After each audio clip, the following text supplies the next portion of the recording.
3ರ ಇಳಿ ವಯಸ್ಸಿನಲ್ಲೂ ರಾಜಕೀಯ ಹೋರಾಟ ನಿಲ್ಲಲ್ಲ ಎಂಬ ಮಾಜಿ ಪ್ರಧಾನಿ ಎಚ್.ಡಿ. ದೇವೇಗೌಡರ ಹೇಳಿಕೆ ಜೆಡಿಎಸ್ಗೆ ಹೊಸ ಹುಮ್ಮಸ್ಸು ನೀಡಿದೆ. ಆದರೆ ಮಿತ್ರ ಪಕ್ಷ ಬಿಜೆಪಿ ಹಾಗೂ ಕಾಂಗ್ರೆಸ್ ನಾಯಕರ ನಿದ್ದೆಗೆಡಿಸಿದೆ. ದೇವೇಗೌಡರ ರಾಜಕೀಯ ಮುಗಿಯಿತೆಂಬ ಲೆಕ್ಕಾಚಾರದಲ್ಲಿದ್ದವರಿಗೆ ಎಚ್ಡಿಡಿ ಮಾತು ಕೇಳಿ ನಡುಕ ಉಂಟಾಗಿದೆ. ಅಲಂಕರಿಸಿರುವ ಆನೆಯ ಮೇಲಿನ ಅಂಬಾರಿಯಲ್ಲಿ ಹೊರಡುವ ದೇವಿ ಚಾಮುಂಡೇಶ್ವರಿಯ ಭವ್ಯ ಮೆರವಣಿಗೆ ಭಾರತದಲ್ಲಿ ಎಲ್ಲೆಡೆ ದಸರಾ ಹಬ್ಬವನ್ನು ಬಹಳ ಉತ್ಸಾಹದಿಂದ ಆಚರಿಸಲಾಗುತ್ತದೆ. ಆದರೆ 10 ದಿನ ಆಚರಿಸಲಾಗುವ ಮೈಸೂರಿನ ದಸರಾ ಉತ್ಸವವು ನಾಡಹಬ್ಬ ಎಂದರೆ ರಾಜ್ಯೋತ್ಸವ ಎಂದು ಪ್ರವಾಸೋದ್ಯಮದ ನಕ್ಷೆಯಲ್ಲಿ ಸ್ಥಾನ ಪಡೆದಿದೆ. ಗ್ರೇಟರ್ ಬೆಂಗಳೂರು ಪ್ರಾಧಿಕಾರದ ಅಡಿಯಲ್ಲಿ ಬರುವ 5 ಮಹಾನಗರ ಪಾಲಿಕೆಗಳಿಗೆ ಚುನಾವಣೆ ಪೂರ್ಣಗೊಳ್ಳುವವರೆಗೆ ನಗರದಲ್ಲಿ ಪ್ರಸ್ತಾವಿತ ಮತದಾರರ ಮತಪಟ್ಟಿ ವಿಶೇಷ ಸಮಗ್ರ ಪರಿಷ್ಕರಣೆ ಮುಂದೂಡುವಂತೆ ಕೇಂದ್ರ ಸರ್ಕಾರಕ್ಕೆ ರಾಜ್ಯ ಸರ್ಕಾರ ಮನವಿ ಮಾಡಿದೆ. ರಾಜ್ಯ ಕಂಡ ಯಶಸ್ವಿ ಮುಖ್ಯಮಂತ್ರಿಗಳಲ್ಲಿ ಓರ್ವರಾದ ಸಿದ್ದರಾಮಯ್ಯ ಮತ್ತೊಮ್ಮೆ ಮುಖ್ಯಮಂತ್ರಿಯಾಗಿದ್ದು, ಈ ಬಾರಿ ಅವರು 5 ವರ್ಷಗಳ ಕಾಲ ಮುಖ್ಯಮಂತ್ರಿ ಸ್ಥಾನದಲ್ಲೇ ಮುಂದುವರಿಯುವುದು ಅನುಮಾನ ಎಂಬ ಮಾತುಗಳು ಅಧಿಕಾರ ಸ್ವೀಕರಿಸಿದ ದಿನದಿಂದಲೂ ಕೇಳಿಬರುತ್ತಲೇ ಇದೆ. ತಿಂಗಳಿನಲ್ಲಿ ರಾಜ್ಯ ರಾಜಕೀಯದಲ್ಲಿ ಭಾರೀ ಬದಲಾವಣೆಯಾಗಲಿದೆ. ನವೆಂಬರ್ ಅಷ್ಟರಲ್ಲಿ ಸಿದ್ದರಾಮಯ್ಯ ಪವರ್ ಕಳೆದುಕೊಳ್ಳಲಿದ್ದಾರೆ. ಜ್ಯೋತಿಷಿ ಪ್ರಶಾಂತ್ ಕಿಣಿ ಈ ಕುರಿತು ಟ್ವೀಟ್ ಮಾಡಿದ್ದಾರೆ.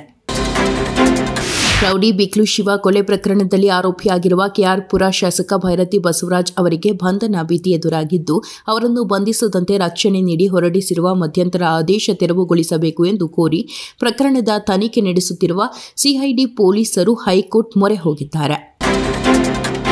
ಬೆಂಗಳೂರಿನ ರಸ್ತೆ ಗುಂಡಿ ಮುಚ್ಚಿದ ಸರ್ಕಾರದ ವಿರುದ್ಧ ಬಿಜೆಪಿ ನಾಯಕರ ಪ್ರತಿಭಟನೆ ಕುರಿತು ಪ್ರತಿಕ್ರಿಯೆ ನೀಡುವಾಗ ಪ್ರಶ್ನೆ ಕೇಳಿದ ಮಾಧ್ಯಮ ಪ್ರತಿನಿಧಿಯನ್ನೇ ನೀವು ಬಿಜೆಪಿ ಸೇರಿದ್ರೆ ಒಳ್ಳೆಯ ಭವಿಷ್ಯವಿದೆ ಎಂದು ಶಾಸಕ ಪ್ರದೀಪ್ ಈಶ್ವರ್ ಹುಡಾಫೆಯ ಹೇಳಿಕೆ ನೀಡಿದರು. ಏಪ್ರಿಲ್ 22ರ ಪಹಲ್ಗಾಮ್ ಭಯೋತ್ಪಾದಕ ದಾಳಿ ಪ್ರಕರಣದಲ್ಲಿ ಪ್ರಮುಖ ಬೆಳವಣಿಗೆಯೊಂದು ನಡೆದಿದೆ. ಬೈಸಾನ್ ಕಣಿವೆಯಲ್ಲಿ 26 ಪ್ರವಾಸಿಗರ ಹತ್ಯೆಗೆ ಕಾರಣವಾದ ಭಯೋತ್ಪಾದಕರಿಗೆ ವಸತಿ ಸೌಕರ್ಯ ನೀಡಿ ಬೆಂಬಲ ನೀಡಿದ ಆರೋಪದ ಮೇಲೆ ಜಮ್ಮು ಮತ್ತು ಕಾಶ್ಮೀರದ ಪೊಲೀಸರು ಪ್ರಮುಖ ಲಷ್ಕರ್ ಎ ತೈಬಾ ಕಾರ್ಯಕರ್ತನನ್ನು ಬಂಧಿಸಿದ್ದಾರೆ. ವಿಶ್ವಸಂಸ್ಥೆ ನಿರ್ಣಯ ಅನುಸಾರ ಕಾಶ್ಮೀರ ವಿವಾದ ಬಗೆಹರಿಸಲಿ ಎಂದು ಮಂಗಳವಾರ ವಿಶ್ವಸಂಸ್ಥೆ ಸಾಮಾನ್ಯ ಸಭೆಯಲ್ಲಿ ಟರ್ಕಿ ಅಧ್ಯಕ್ಷ ತಾಯಿಪ್ ಎರ್ಡೋಗನ್ ಹೇಳಿದರು. ತಮ್ಮ ಭಾಷಣದಲ್ಲಿ ಕಾಶ್ಮೀರದ ಬಗ್ಗೆ ಪ್ರಸ್ತಾಪಿಸಿ ವಿಶ್ವಸಂಸ್ಥೆ ಕಾಶ್ಮೀರದ ಸಹೋದರ ಸಹೋದರಿಯರ ಬಗ್ಗೆ ಗಮನ ಹರಿಸಿ ಉತ್ತಮ ನಿರ್ಣಯ ತೆಗೆದುಕೊಳ್ಳಲಿ, 2 ರಾಷ್ಟ್ರಗಳ ನಡುವೆ ಮಾತುಕತೆ ನಡೆಸಿ ಸಮಸ್ಯೆ ಪರಿಹರಿಸಬೇಕು ಎಂದರು. ಪ್ರಸ್ತುತ ನಡೆಯುತ್ತಿರುವ 2025ರ ಏಷ್ಯಾ ಕಪ್ ಟೂರ್ನಿಯಲ್ಲಿ ಭಾರತ ತಂಡ ತನ್ನ ಗೆಲುವಿನ ಲಯವನ್ನು ಮುಂದುವರೆಸಿದೆ. ಅಭಿಷೇಕ್ ಶರ್ಮಾ ಅರ್ಧಶತಕ ಹಾಗೂ ಕುಲ್ದೀಪ್ ಯಾದವ್ ಸ್ಪಿನ್ ಮೋಡಿಯ ಸಹಾಯದಿಂದ ಟೀಂ ಇಂಡಿಯಾ ಸೂಪರ್ 4ರ ಪಂದ್ಯದಲ್ಲಿ ಬಾಂಗ್ಲಾದೇಶದ ವಿರುದ್ಧ 41 ರನ್ಗಳ ಗೆಲುವು ಪಡೆದಿದೆ.